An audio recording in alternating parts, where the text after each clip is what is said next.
Capítulo 4. A finales de los 20, Bill y Lois empezaron a disfrutar una afluencia nueva y emocionante. Como muchos especuladores de esa época febril, Bill hacía negocios marginales, compraba participaciones de la acción pagando solo una parte del precio real y, si subía la acción, sus utilidades podían ser enormes. Pero si el precio bajaba bruscamente, parte de la acción desaparecía incluso, se le podía requerir que pagara cantidades adicionales para nivelar el déficit, a lo cual se le llamaba cubrir el margen. En la debacle del mercado de valores en 1929, la súbita caída de los precios llevó a estos aún a niveles más bajos debido a las ventas de pánico para evitar pérdidas mayores, o para obtener dinero a fin de cubrir los márgenes en otros valores. Glenda, de Green Lawn, Long Island, Nueva York, recordó al Bill de los años de Wall Street. Conocí a Bill Wilson en J.K. Rice Jr. & Co., 120 Broadway, Ciudad de Nueva York, una firma de agentes de acciones que se especializaba en situaciones especulativas. Mi trabajo era negociar por teléfono durante los fabulosos años 20, cuando Coolidge era presidente y Wall Street era el lugar para hacerse rico rápidamente. Como es comprensible, el clima era febril en el distrito financiero. Era la construcción del primer mercado mamut de la nación y cualquiera que no se unía a la exuberancia masiva hasta el punto de desequilibrio, simplemente no estaba en ambiente y se hacía un poco notorio. Así era un tipo alto y desgarbado, llamado Bill, que trabajaba en el exterior como investigador especial para uno de los socios de nuestra firma, de nombre Frank Shaw. Para mí, este Bill era un misterio, ya que con todos los gritos y discusiones que había en nuestra oficina, llegaba y se iba con la grave dignidad de un juez de circuito, no se mezclaba mucho con los demás y nunca se unió a la palabrería ininterrumpida alrededor de la tirilla de cotizaciones. Casi un año después, me enteré que sus investigaciones hacían posible algunas de las situaciones más exitosas en las cuales participaba la firma. Y por alguna razón, nunca se quitaba el sombrero, que era de color café y lo llevaba encasquetado sobre los ojos. El recuerdo de Clint era rigurosamente cierto, en todas las fotografías de Bill, tiene el sombrero puesto de ese modo. Un par de años, después de conocer a Bill, ocurrió una división en la firma Rice, y Frank, el jefe de Bill, ingresó a otra casa de agentes de acciones, la Toby & Kirk, llevándose a Bill con él, al igual que algunos negociantes, entre los que estaba incluido yo. En esa época yo estaba bebiendo un poco y cometí algunos errores costosos, que ningún bien me hicieron con Frank. No obstante, tuve poco contacto con Bill, que entonces era un individuo muy encumbrado, mientras que yo daba tumbos en mi propio camino de perdedor y me casaba con mi novia de toda la vida, Katy. Con buen sentido de los negocios, Frank me despidió el día de mi matrimonio. Hasta el histórico desplome de 1929, todos parecían estar flotando en la riqueza sobre la dulce euforia de las utilidades de papel. De vez en cuando veía a Billy, aunque su apariencia no había cambiado, supe que le estaba yendo en grande y, en algunos tratos, con muchas esperanzas. Me deprimía mi propia falta de gran éxito y me volví un poco loco. Mi esposa había estado trabajando en Macy's desde que nos casamos y yo todavía no podía subir al gran tren, como Bill y otros lo hicieron. Quizá mi propio problema, de bebida, me estaba absorbiendo, si es que lo tenía. Llegó el terremoto fatal y cayó en el mercado de valores con una marca de 8 en la escala de Richter. Los poderosos se cayeron de sus tronos y nosotros, los de un grado inferior, caímos más abajo. Antes, en 1927, los Wilson no tuvieron ninguna premonición del desastre. El viaje en motocicleta había sido sustituido por un transporte más de acorde con su nuevo y superior nivel de vida, podían viajar en coche o en tren y había dinero para hoteles y diversiones. Aunque Bill bebía fuertemente en algunos de estos viajes, era capaz de completar excelentes informes. Había empezado a mentir. Al regresar con Lois de un viaje a Canadá, a donde había ido a investigar el desarrollo de una compañía de aluminio y en el que había permanecido sin beber todo el tiempo, cuando estaban a punto de cruzar la frontera de regreso a los Estados Unidos, Bill mencionó casualmente que se iba a detener a comprar cigarrillos. Me di cuenta de que esto carecía de sentido, ya que estos eran más caros en Canadá, dijo Lois, pero el licor era más barato y se adquiría con mayor facilidad que en los Estados Unidos, en la época de la prohibición. Estacionada en la plaza del puente que era la frontera Estados Unidos-Canadá, lo esperó durante horas. Bill se había llevado dinero y las llaves del coche y por fin empezó a buscarlo. Estaba precisamente en la última cantina del área, incapaz de navegar. Todo nuestro dinero se había desvanecido. Cuando Bill se interesó en el azúcar cubana, no había más que una investigación sobre el terreno. Habían comprado un Dodge de segunda mano por $250, adaptado para dormir, y este los llevó a Florida como grandes señores. Era el verano de 1927. En Cuba, se les dio una cálida recepción y trato como gente importante. Se puso a su disposición un coche, un chofer y una lancha de motor. En La Habana se hospedaron en el Hotel Sevilla, que aparentemente estaba fuera de su alcance, a juzgar por la carta que Bill escribió a Frank Shaw, en la que le prometía que se iban a cambiar a otro lugar que fuera más razonable y que de ahora en adelante responderá igualmente bien a nuestro propósito. De acuerdo con Lois, nunca dejaron el Sevilla. Lois dijo de ese viaje: para mí fueron unos días frustrantes, a causa de la manera de beber de Bill. Cierta vez, para impedir que bajara al bar, tiré uno de sus zapatos por la ventana, pero esto no sirvió. Cayó en un tejado cercano y Bill simplemente llamó al portero para que lo regresara. En nada de tiempo, estaba en el bar usando ambos zapatos. En la misma carta a Shaw, Bill se refirió a la inquietud que éste tenía sobre su forma de beber. Gracias por tu envío y la carta que lo siguió. Nunca te he dicho algo relacionado a la cuestión del licor, pero ahora que la mencionas y también por la buena razón de que estás invirtiendo en mí tú. Perfectamente buen dinero, por fin me siento feliz de decirte que he tenido una confrontación final, conmigo mismo, sobre el asunto. Siempre ha sido una limitación muy seria para mí, de manera que puedes darte cuenta de lo feliz que estoy por haberme liberado finalmente de él. Llegué hasta el punto en que tuve que decidir si era un mono o un hombre. Sé que para mí va a ser un trabajo arduo, no obstante fue el mejor que haya hecho por mí mismo y por todos los que se preocupan. Eso se acabó, así que ahora olvidémonos de eso. La carta está fechada el 3 de septiembre de 1927. Bill hizo varias visitas a las plantaciones de azúcar y mandó sus informes, pero las investigaciones no tuvieron éxito. Para Lois, la razón pareció ser clara: Bill continuó bebiendo durante todo el mes que estuvieron en Cuba. De regreso, se detuvieron a ver al padre de Bill y a su segunda esposa, Christine, en Miami Beach. Gilman tenía un contrato para cortar piedra para los cimientos de la carretera Overseas que conectaría la tierra firme de Florida con Los Cabos.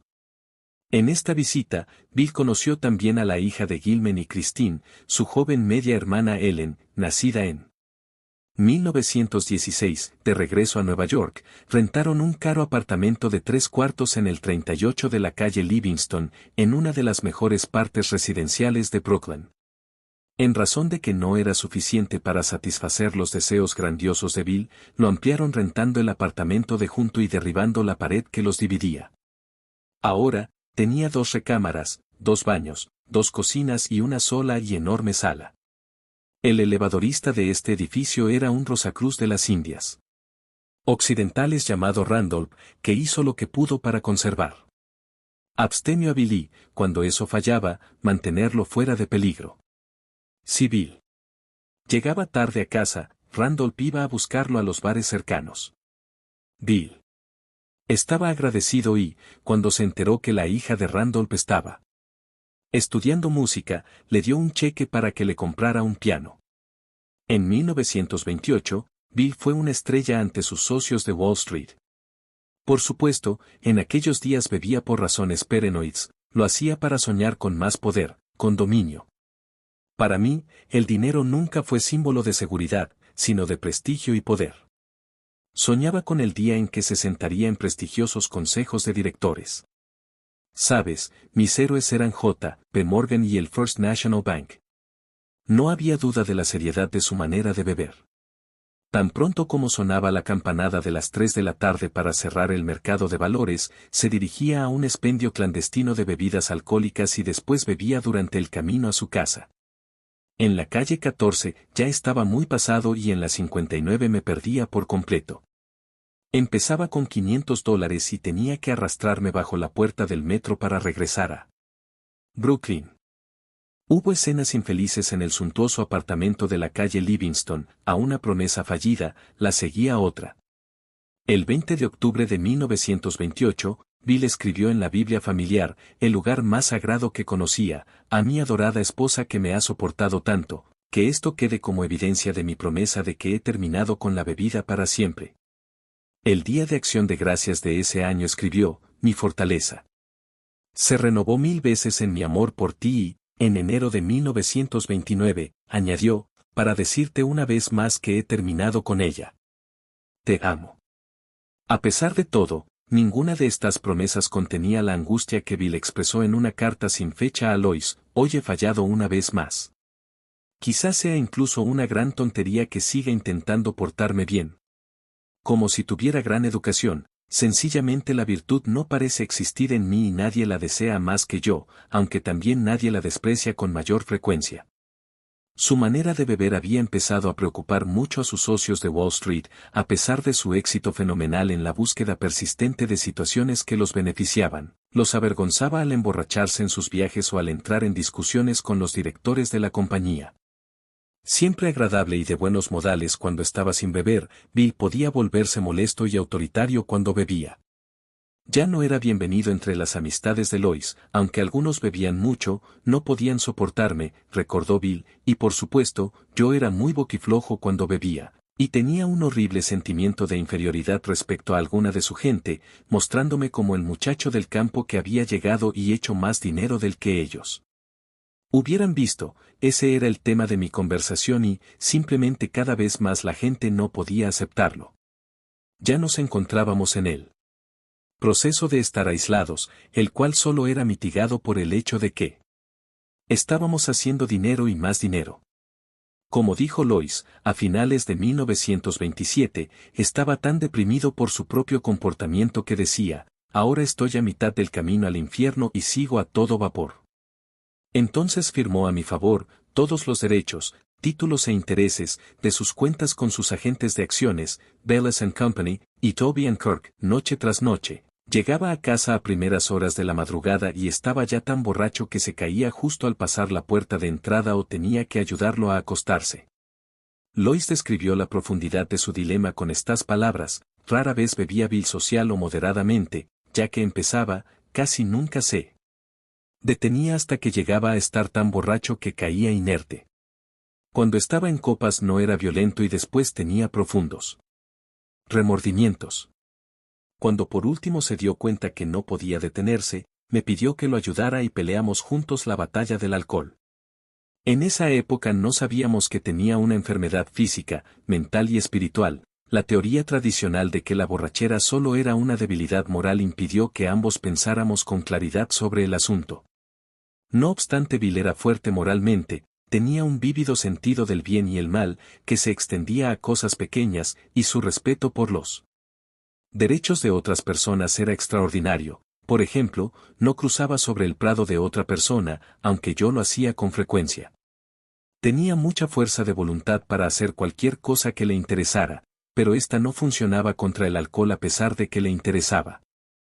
Supongo que su patrón de tolerancia al alcohol era como el de muchos alcohólicos. Al principio, el licor lo afectó rápidamente, pero más tarde adquirió capacidad de beber cada vez más sin hacerlo notorio. Después, de manera súbita, su tolerancia disminuyó dramáticamente. Incluso un poco de licor lo intoxicaba. En un viaje a Manchester, a principios de 1929, bajó del tren en Albany y llamó por teléfono a Evie, su amigo de la escuela en Burton. Le sugirió que se reunieran en el centro de la ciudad y tomaran un par de tragos. Hasta entonces, nunca habían bebido juntos, aunque la forma de beber de ambos había progresado seriamente, y como dijo Evie, veía mucho a Bill, nos reuníamos y tuvimos una amistad firme desde el principio. Sin embargo, Lois recuerda de una manera diferente, al principio creía que Evie era mucho más íntimo de su hermano Rogers que de Bill. Evie era hijo de padres ricos, pero los negocios de la familia fracasaron en 1922. Durante un tiempo vendió seguros y trabajó para una casa de inversiones, también lo ayudó su hermano, el alcalde de Albany. La forma de beber de Evie lo fue convirtiendo gradualmente en un problema local en esa ciudad. De aquella vez en que se reunió con Bill, Evie recordó, estaba haciendo amistad en Albany con un puñado de pilotos que hacían vuelos desde el aeropuerto de ese lugar, y se llamaban a sí mismos Sociedad de Pilotos. Bill y yo asistimos a una fiesta en casa de uno de ellos y Bill se iba al día siguiente a Vermont y pensé que por qué tenía que tomar ese ferrocarril tan lento para llegar. ¿Por qué no alquilar un aeroplano? Así que hice un trato con uno de los muchachos, un tal Chad Burke, para que nos llevara. Al día siguiente. También recordó Evie que, después de dejar a Bill en el hotel, me fui y bebí toda la noche, para estar seguro de que haría el viaje.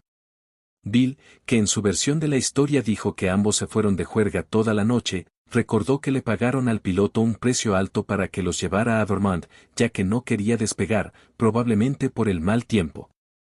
En Manchester se estaba construyendo un campo de aterrizaje, pero todavía no llegaban aviones. Llamamos a Manchester para decirle a esos individuos que seríamos los primeros en llegar ahí, refirió Bill. Recuerdo vagamente haber localizado la ciudad de Bennington a pesar de la neblina. Los emocionados ciudadanos de Manchester habían nombrado un comité de bienvenida y también estaba la banda de la ciudad. Encabezaba la delegación la señora Orbis, una dama más bien majestuosa y digna, entonces propietaria de la famosa casa Equinox. Hicimos un círculo alrededor del campo, pero mientras tanto, los tres habíamos estado bebiendo de una botella. De cualquier manera acabamos en una pradera llena de baches, la delegación cargó hacia adelante y lo apropiado era que Evie y yo hiciéramos algo. Sin saber cómo, nos deslizamos fuera de la cabina del piloto, caímos en tierra y permanecimos ahí, inmóviles. Ese fue el episodio que hizo historia del primer aeroplano que bajó en Manchester, Vermont. Esta historia, con todo lo jocosa que pueda parecer, realmente causó a Bill un gran remordimiento. Se recordó deambulando por East Dorset al día siguiente, en el esfuerzo por comprender una juega lamentable. Visitó a Mark Whelan y también mandó una carta a la señora Orbis, ofreciéndole disculpas. Evie tomó el tren nocturno de regreso a Albany. A pesar del remordimiento que sintió Bill por el incidente, este no hizo que fuera indeseable en Manchester, regresó ahí con Lois ese año, para jugar golf en el exclusivo y distinguido Club Equanox. En ese alocado verano de los fabulosos años 20, Bill se dedicó a jugar golf con su determinación característica de destacar. Además, el golf permitía beber todos los días y todas las noches, dijo. Era divertido caminar por el campo de golf exclusivo que tanto admiraba de muchacho, luciendo la distinguida tez bronceada que suelen tener los caballeros acomodados. El banquero local observaba con divertido escepticismo cómo ingresaba y retiraba con rapidez grandes cantidades de dinero en su caja. Al continuar con la investigación de acciones, Bill llegó a interesarse en una compañía de productos de maíz que se llamaba Panic & Forn. En una maniobra bien orquestada, hice el trabajo al revés de como lo hacía todo mundo. Proseguí con la teoría de vender estas acciones a mis amigos y me convertí en un especialista en este valor. Les vendí una buena cantidad, después de acumular mi propia línea, entonces supuse que había hecho una buena publicidad al respecto y que, haciendo ventas sólidas, cada vez que tuviéramos un revés en el mercado, podría tener suficiente dinero para estabilizar la maldita cosa. No eran demasiadas, solo 400,000 acciones, que en aquel entonces habían llegado a valer $40 y tantos, habían empezado aproximadamente a 20 el año anterior. Podía estabilizarlas y así protegerme, lo que me capacitaría a operar con poquísimo dinero. En otras palabras, podía llevar líneas de miles de acciones de mi propiedad. Y, en efecto, en la primavera de 1929 hubo un infierno de derrumbe en el mercado, y mi amigo, esa cosa bajó 5 puntos y puse miles de acciones de ella en manos de mis amigos y mientras tanto estabilicé el precio y me protegí a mí mismo. Así que pensé, bueno, pusiste ahí a tus amigos cuando estaban bajando en lugar de venderles cuando estaban en alza y eso les da una oportunidad maravillosa. No estoy intentando aprovecharme de ellos para hacer dinero de esa manera y tenemos una operación grande y completa, lo suficientemente buena todavía durante bastante tiempo. Incluso persuadió a su madre de que comprara 900 acciones. aconsejándole, en enero de 1929, que no las vendiera a menos de $60 la acción. Entonces decidió que estaba preparado para una posible baja en el mercado. También en 1929 fue cuando rompió con su amigo Frank Shaw. Bill Wilson iba a ser un lobo solitario, muy poderoso, en Wall Street. Pocos negociantes marginales estaban preparados para el cataclismo que se abatió sobre el mercado ese octubre. Aún Bill solo estaba preparado para una ráfaga, pero lo que se acercaba era un huracán. Cuando la primera oleada de ventas mandó los precios al fondo, sus acciones de Panic and Ford bajaron de 55 a 42, una pérdida de $13 por acción. Con ayuda de los amigos, compró en gran cantidad, en mi intento de respalda el precio. Las acciones se recuperaron, subieron a 52 y luego se sumergieron vergonzosamente hasta 32 en un solo día, aniquilando a los amigos que habían confiado en su criterio y a Bill mismo. Estaba en bancarrota. En un minuto desapareció mi dinero, y la confianza que tenía en mí. Repentinamente bajó a cero, recordó. Un amigo, llamado Dick Johnson, le ofreció trabajar en su firma. Grenziels & Co., una casa de agentes de acciones en Montreal y en diciembre se fue con Lois a esta ciudad. Después de su llegada, aproximadamente en los días de Navidad, se cambiaron a un apartamento de fea apariencia y semanas después, Bill estaba de regreso en el mercado, negociando otra vez con Panic and Ford, que en la primavera de 1930 había subido a $55 la acción. Parecía que Bill iba a tener una recuperación rápida. Me sentí como Napoleón, al regresar de Elba, dijo, ninguna Santa Elena para mí. Pronto encontraron un alojamiento mucho mejor en Glen Eagles, una cara casa de apartamentos nueva que daba sobre el río San Lorenzo. Se divirtieron mucho en Montreal, jugando golf y cenando en la casa del club. En el otoño, Johnson lo despidió y como siempre, su Waterloo fue la bebida. En los últimos meses de 1930, Bill tuvo lo que llamó vislumbres ocasionales de la cuesta abajo que conduce al Valle de las Hombres, expresó, pero todavía podía volver la cara y ver el otro camino, a pesar de que había quedado profundamente impactado por la calamidad del derrumbe de 1929 y ahora por haber sido despedido por mi buen amigo Dick Johnson. Una vez más, escribió una promesa en la Biblia familiar, finalmente y para toda la vida, doy gracias a Dios por tu amor. La promesa está fechada el 3 de septiembre de 1930 y, como aquellas que la habían precedido, no la respetó. Esa fue la última de las promesas en la Biblia. Mientras Bill permanecía en Montreal para aclarar detalles, Lois regresó a Brooklyn debido a que su madre cayó enferma. Incluso en el mismo final, como muchas cosas que hacer, aún así no pude mantenerme sin beber, recordó Bill. Recuerdo que me emborraché mucho, cayendo en una discusión con un detective del hotel, a quien mandaron a la cárcel, pero a la mañana siguiente fue liberado por un juez indulgente. Borracho al mediodía, Bill conoció a otro alcohólico, un individuo de la variedad. Hombre de confianza mediocre.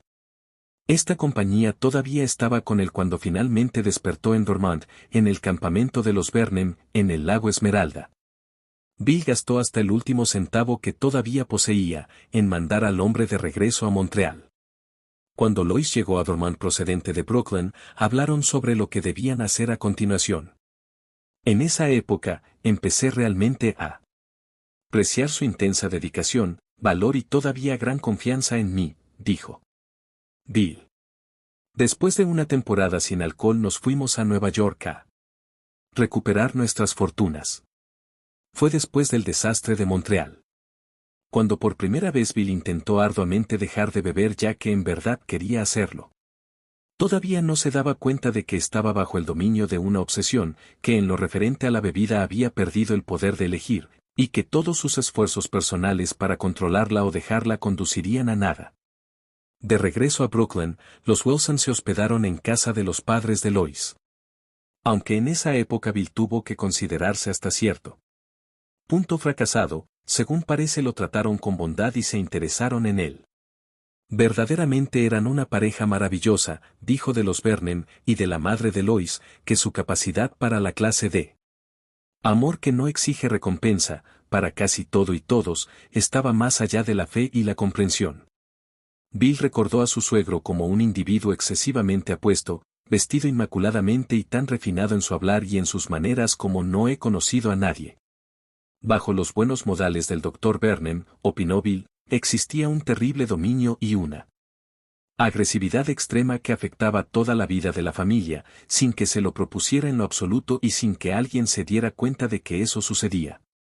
Un indicio de lo totalmente fuera de control que se había vuelto ahora la manera de beber de Bill fue su comportamiento cuando falleció su suegra.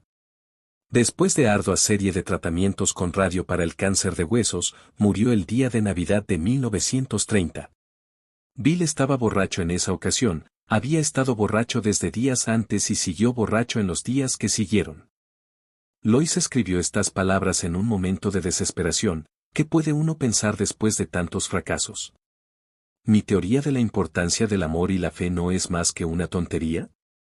Es mejor reconocer que la vida es como parece serlo, una serie de fracasos, y que mi esposo es una criatura débil y cobarde que nunca va a superar la bebida. Si pierdo mi amor y mi fe, ¿qué haría? Tal como lo veo ahora, no hay nada más que vacío, altercados, reproches y egoísmo, cada uno de nosotros intentando obtener del otro tanto como sea posible para olvidar nuestros ideales perdidos. Amo a mi esposo más de lo que puedo expresar y sé que él me ama. Es un hombre espléndido, excelente, de hecho, un hombre poco común con cualidades que lo harían llegar a la cumbre. Su personalidad es atractiva, todo mundo lo quiere y nació líder. Muy generoso y de buen corazón daría hasta su último centavo. Es honesto casi con exceso. A la mañana siguiente después de emborracharse, está tan arrepentido, tan ofensivo consigo mismo y tan afable que me desarma y no puedo reclamarle. Continuamente me pide ayuda y, casi a diario durante 5 años, hemos intentado juntos encontrar una respuesta a su problema de beber, pero ahora es peor que nunca. Si vamos de viaje, se pasa un mes o más sin probar un trago y dice que no lo extraña, pero en cuanto regresamos a la ciudad, el mismo primer día, a pesar de todos los planes y promesas, otra vez está ahí, algunas veces llegando a casa temprano y otras a las 5 de la madrugada. Incluso, aborrezco pensar en ello, pero ayudaría si me fuera durante algún tiempo y no regresara hasta que se portara bien, y luego, si las cosas no continuaran como se debe, permaneciera fuera más tiempo. ¿Despertaría por fin su interés?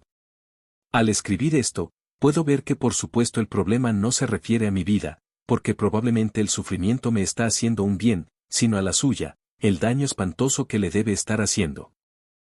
Tomar una resolución y romperla, volver a tomarla y romperla de nuevo. ¿Cómo puede llegar a lograr algo con esta desventaja espantosa?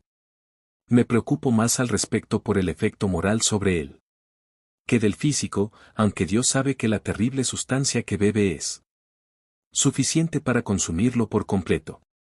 Nos comprendemos uno al otro tan bien como es posible, al tener temperamentos radicalmente opuestos.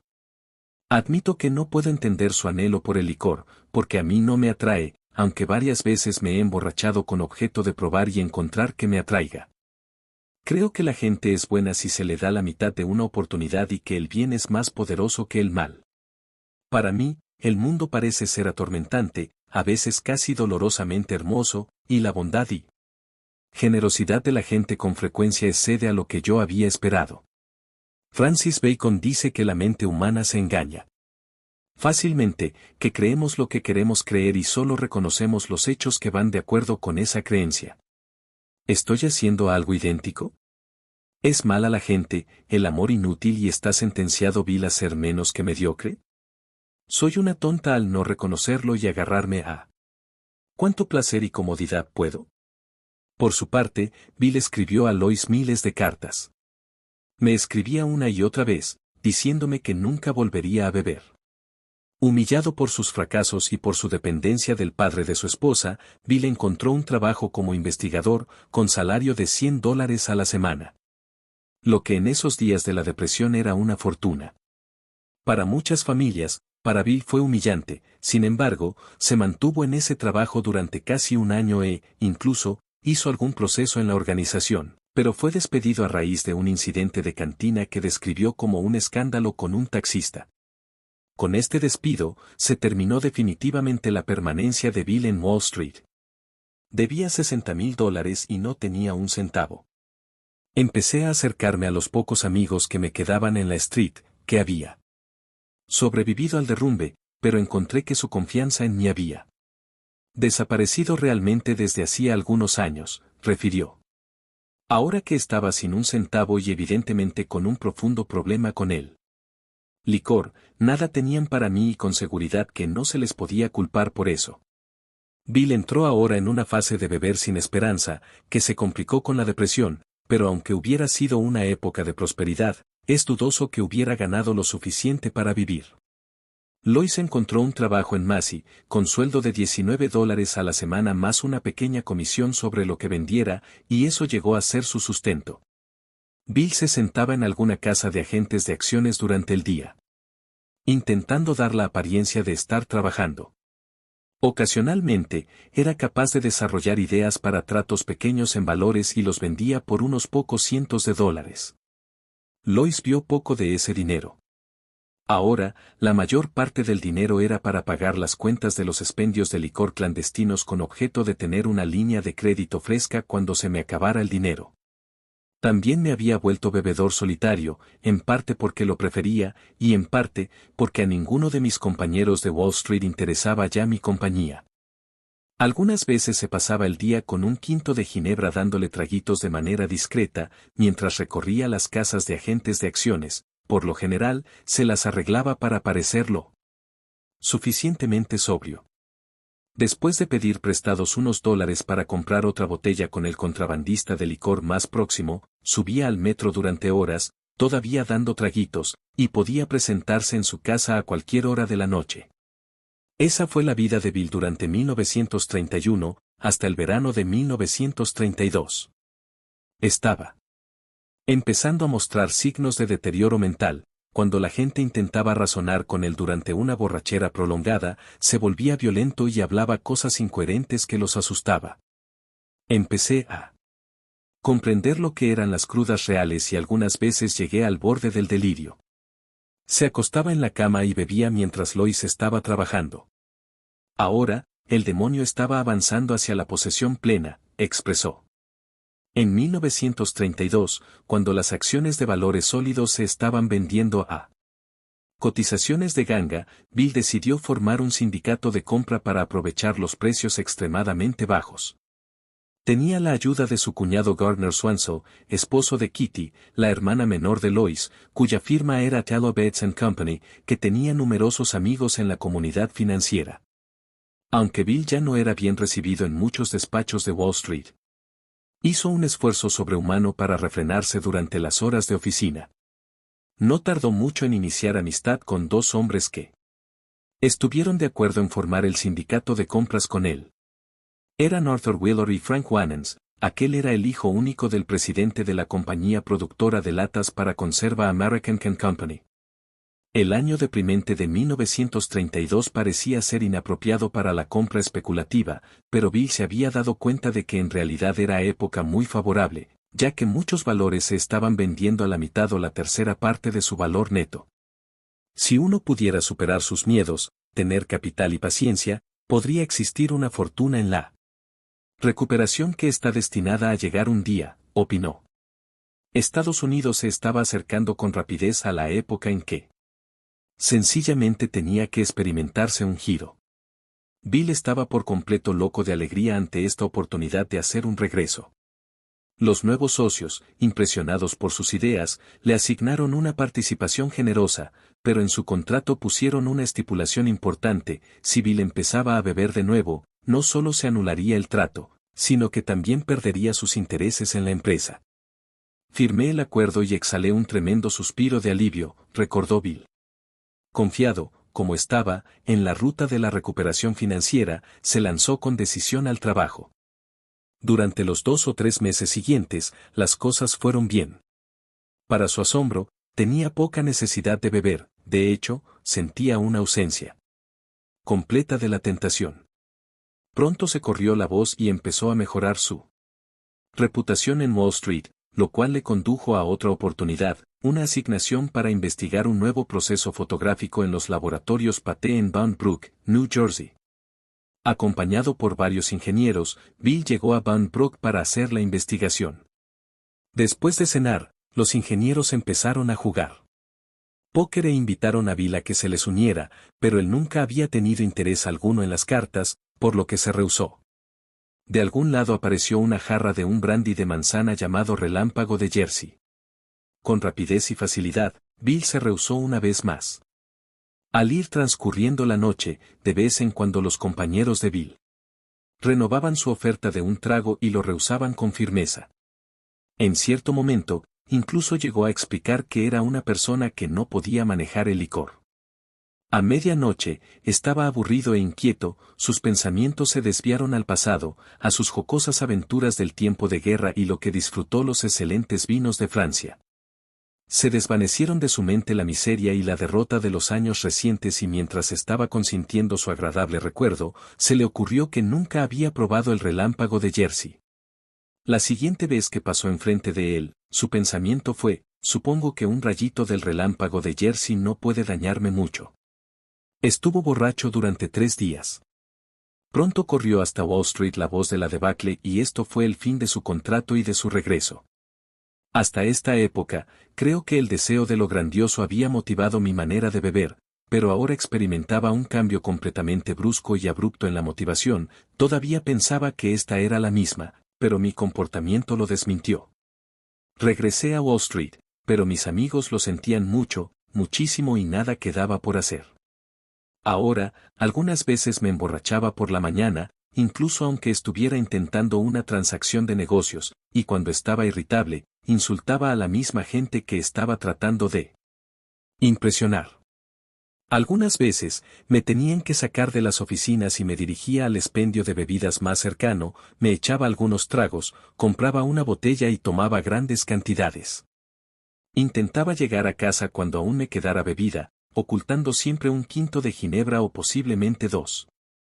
En este momento, 2 botellas me daban una seguridad mayor, ya que por la mañana quedaría algo, es decir, si podía encontrar la que había escondido.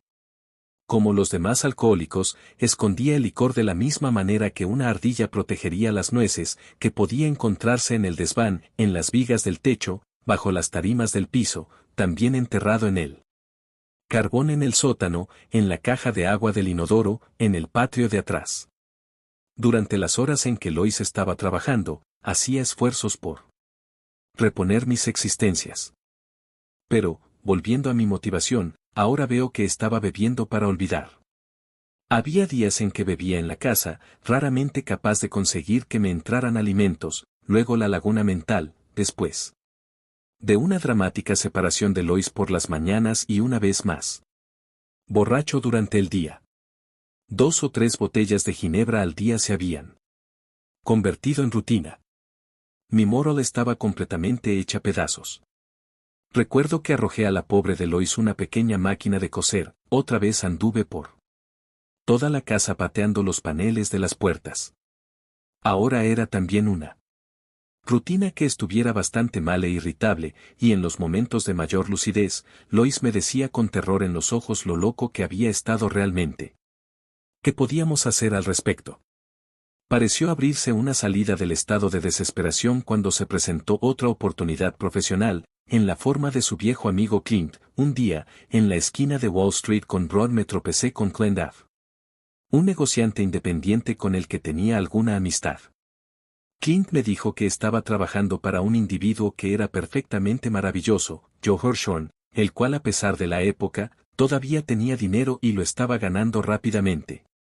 Pronto conocí a Joe y en líneas generales le describí algunas de mis ideas.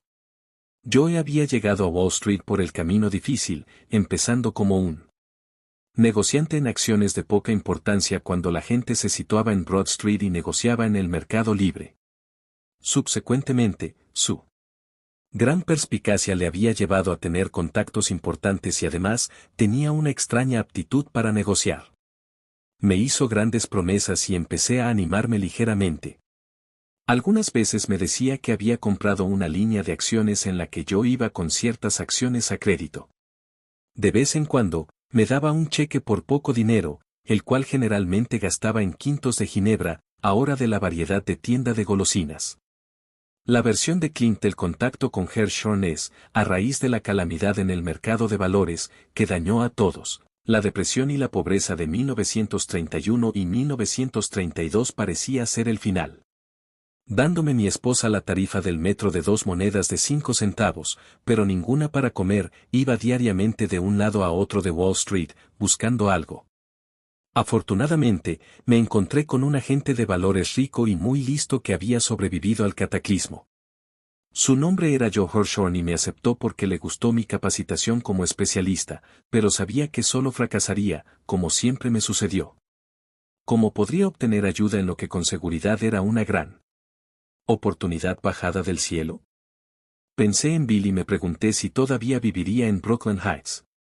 Ahí estaba y no me sorprendió al enterarme que se había caído de la montaña rusa como el resto de nosotros. Habiendo abrumado a Joe con la reputación que le había dado a la capacidad de Bill como investigador de valores, no hubo problema para lograr que éste llegara al 50 de Broad Street y fuera contratado, lo que a su vez redundaría en la seguridad de mi propio trabajo, o saltaba desde el puente de Brooklyn. Yo estaba muy satisfecho con él, porque oí decir a un agente de acciones acerca de qué tipo tan listo había conseguido un Einstein y me llegó por correo. Ahora, era una época más animada del mercado que comenzaba a recuperarse, y cuando Bill se sintió más amistoso al estar en la nómina, me invitó a comer y hablar de la forma que tomarían las cosas por venir. Naturalmente, gravitábamos hacia el bien conocido bar de los caballeros, Everlings, mientras Bill decía cuando íbamos, Clint, un poco de jerez dulce aclarará nuestra visión. Todavía usaba ese mismo sombrero triste color café y no variaba su posición mientras aclarábamos nuestra visión. Pasó el mediodía, y un hecho destacado que recuerdo, después de un breve sermón sobre economía, fue, su predicción de las grandes cosas que íbamos a hacer por nuestro amigo Joe, porque este hombre puede llegar a ser un Rothschild, Clint. El hecho de que ese hombre hiciera exactamente eso en los siguientes años, poco tuvo que ver con la clase de nuestras intenciones en la cantina Everlings. Nunca supe con exactitud qué trabajo hacía Bill en nuestra oficina, pero viajaba mucho, según creo, para investigar las propiedades en las que yo tenía grandes intereses financieros. Por mi parte, en 1933 permanecí comparativamente sobrio, llevando un vivir arduo con poco dinero para la bebida. No me di cuenta si Bill se tomaba un trago de vez en cuando al principio de este trabajo, sin embargo, hubo algunos momentos peligrosos, como la fiesta que hizo nuestro jefe en el jardín de su propiedad en Great Neck. Fue un asunto de caridad a fin de colectar dinero para su nuevo templo, y a sus amigos de negocios y a otros invitados les retorcía él brazo realmente con fuerza. Se empujaban cajas de champaña sobre los invitados, que estaba a un precio espantoso, por supuesto para un buen propósito. Aunque en esos tiempos difíciles era una filantropía costosa, yo era una persona de corazón generosa y no permitiría que Bill y yo pagáramos nada. Su esposa se sentó con las nuestras, Lois y Kai, la mayor parte de la tarde. Dimos pequeños traguitos del burbujeante, que nos proporcionaban gratis, de manera digna, después unos más y luego. De verdad.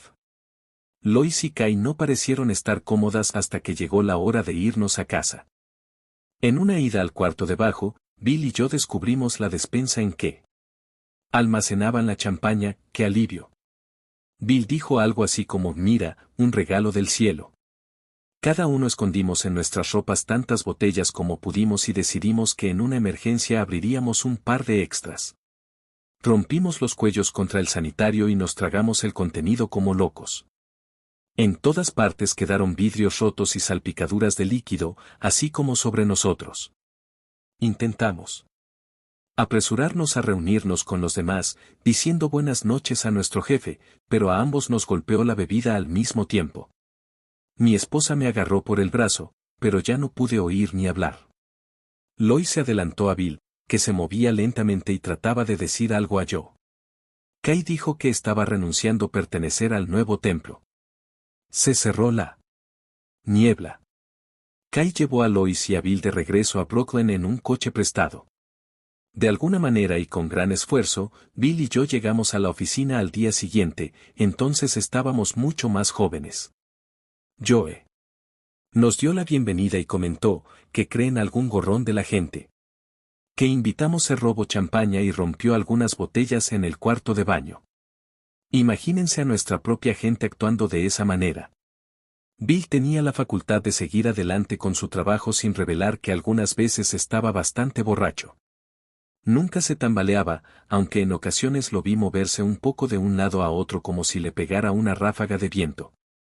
Antes que terminara la prohibición, nos reuníamos en una variedad de cantinas llamadas speakeasies, expendios clandestinos de bebida, como el Steam Club, el Bustos y cantidad de otros que ahora he olvidado. Ha pasado casi medio siglo, pero todavía puedo ver a Bill llegando con lentas zancadas. Nunca se apresuraba al The Old Legal Bar, tu propio bar ilegal, en una tarde, helada y mirando con solemne dignidad hacia el montón de botellas detrás de la barra que contenía raras bebidas importadas, recién salidas del puerto de Hoboken. Una vez, en la estación del metro de Viteal, no lejos de Bustos, Bill rodó por las escaleras. El viejo sombrero café permaneció en su sitio, pero envuelto en ese largo abrigo, parecía un barco hundido en la plataforma del metro. Recuerdo cómo se iluminó su cara cuando, del enredo de sus ropas, pescó un cuarto de ginebra que no se había roto. Otra vez, posteriormente, en 1934, hicimos algunas rondas y nos dimos cuenta de que estábamos cortos de dinero, es decir, Bill estaba corto, ya que yo no tenía nada. Como consecuencia de gastar todos los billetes, había acumulado muchas monedas de 5, 10 y 25 centavos. Esto era grave, pues apenas empezaba la tarde, así que tomamos un taxi a Brooklyn y nos detuvimos en la tienda de departamentos Loeser's. Ahí estaba trabajando Lois, la siempre devota esposa de Bill, igual que mi abatida esposa Kay lo hacía en Macy's, mientras él y yo nos mantuviéramos sobre nuestros pies, por así decirlo. Fue un poco peliagudo pagar el taxi con toda clase de monedas, y después de dejar caer varias en la banqueta, Bill vertió en el taxi una lluvia de ellas y lanzó un discurso de algo así como que tiene más bendiciones el que recibe que el que da. Lois nos vio caminar por el pasillo y su cara se alargó una milla. Después de un intercambio de susurros, Lois fue a algún lugar y regresó con su cartera. Nunca me sentí más insolvente, primero el último dólar de Bill, ahora probablemente el de ella. Fuimos a su apartamento en Brooklyn Heights, cerrando así un día difícil y con matices emocionales, abrimos una botella recién comprada. Me senté al piano y aporreé los primeros compases de algo en la bemol, nunca había tocado tan bien, según creí. Mientras, Bill sacaba un violín de alguna parte de la pared y se unía a mí en un ruido estruendoso, hasta que Lois llegó y tranquilizó las cosas. Sin embargo, ahora la pretensión de sobriedad se derrumbó. Gradualmente. En la oficina, especialmente yo, comenzaron a fijarse en Bill con preocupación. Su asignación final fue una muy importante en Canadá, salió a Montreal por ferrocarril, con la acostumbrada seguridad en sí mismo, y lo siguiente que supimos de él fue por un telegrama de Bill diciendo que estaba en la cárcel en la frontera canadiense. Yo saltó hasta el techo y su secretario se fue a la frontera para arreglar las cosas con la ley, algo relacionado con los términos de muy borracho y desordenado. Tiene que haber un error, afirmé, no puede tratarse de él. De vez en cuando podrá tomarse un vaso de cerveza con la comida. ¿Pero intoxicado públicamente? Nunca. Busqué otro trabajo. Meses después, recibí un par de delirantes cartas desde Green River, Dormant, en donde Bill se había vuelto ahora tan nativo como Toro. Estaba acampando en una tienda, en el terreno de su cuñado y empezando una cruzada contra la administración del New Deal IF de Roosevelt. No puedo decir que en esto estuviera involucrado algún licor de manzana, pero no sonaba como una buena manera de pensar de whisky. Joe Hirschhorn recordó con gran aprecio tanto a Bill como a Clint. A este lo describió como un muchacho listo y un hombre excelente y no recordaba que hubiera tenido un problema de bebida. Bill era otra cosa. Era terrible, era un alcohólico, pero me agradaba.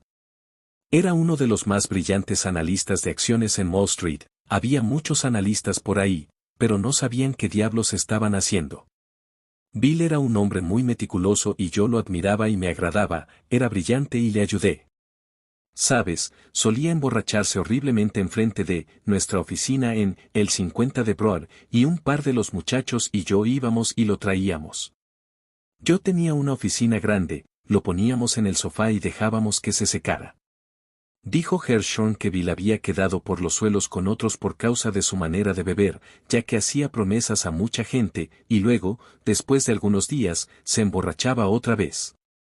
Podía caerse en la calle o en el vestíbulo de un edificio. Los avergonzaba a muchos. Hershon manifestó que en 1933 probablemente era uno de los pocos en Wall Street que todavía tenía algo que ver con Bill, pero los tratos que hacía con él le producían utilidades. Me dio un informe sobre ciertas acciones que subieron de 20 a aproximadamente 200 y poco de dólares, afirmó Hershon. Bill y Lois continuaron viviendo en el 182 de Clinton Street, en el apartamento que el Dr. Burnham había construido para su esposa en el segundo piso, ya que el doctor, al volverse a casar en mayo de 1933, se había cambiado. Lois continuó trabajando en Macy's, en donde tenía un salario semanal de $22.50, más un pequeño porcentaje de comisión sobre las utilidades. Este fue el periodo más oscuro de su vida juntos. A veces robaba dinero de los escasos fondos de mi esposa, cuando me invadían el terror y la locura de la mañana. Una vez más vacilaba alocadamente ante una ventana abierta o del gabinete de las medicinas en el cual había veneno, acusándome de mi debilidad de carácter. Hubo viajes rápidos de ida y vuelta al campo, conforme mi esposa y yo buscábamos el escape. Luego, vino la noche en que la tortura física y mental fue tan infernal, que temía tirarme por la ventana, con todo y marco. Llegó un doctor y me dio un sedante fuerte. La gente temía por mi cordura, y yo también. Hubo veces en que Bill permanecía sin beber o hacía otros intentos determinados para dejar de beber. Una vez, Lois obtuvo de Macy's un permiso de ausentarse durante 3 meses y pasaron el verano en Dormont, en la granja del Dr. Leonard Strong y su esposa, que era la hermana de Bill. Este trabajó arduamente en el campo todo el verano, pero tan pronto como regresaron a Brooklyn, volvió a beber. Él y Lois tuvieron largas discusiones al respecto. Él estaba haciendo un esfuerzo desesperado para dejar la bebida. A finales de 1933, ambos estaban perdiendo la esperanza, ya que todos los esfuerzos habían fracasado, y en particular se desilusionaron cuando empezó a beber de nuevo, después del verano en el campo. Además de Lois y su padre, quedaban otras 2 personas que todavía lo apoyaban, su hermana Dorothy y el esposo de esta que, al igual que la madre de Bill, era un osteópata. Con frecuencia, el Dr. Strong trataba a Bill de sus terribles crudas y discutían los problemas de este. Leonard fue quien finalmente hizo los arreglos para la admisión de Bill en el Hospital Charles B. Towns en Central Park. El Towns lo dirigía el Dr. William Duncan Silkwood, el hombre que iba a tener profunda influencia en Bill. Cuando salí de la neblina esa primera vez, lo vi sentado al lado de mi cama y parecía fluir de él una corriente, cálida y grande, de bondad y comprensión. Eso lo pude sentir de inmediato, aunque escasamente dijo una palabra. Era muy delgado y estaría llegando a los 60, yo diría. Sus compasivos ojos azules me captaron con una mirada, un cabello en desorden de un blanco puro le daba el aspecto de ser de otro mundo. En ese momento, confuso como estaba, pude sentir que sabía lo que me aquejaba. Se calcula que más de 1 millón de estadounidenses tenía acciones al margen durante el verano de 1929. Ver, de Frederick Lewis Allen, solo ayer. Harper & Brothers, 1931, páginas 309 a 337.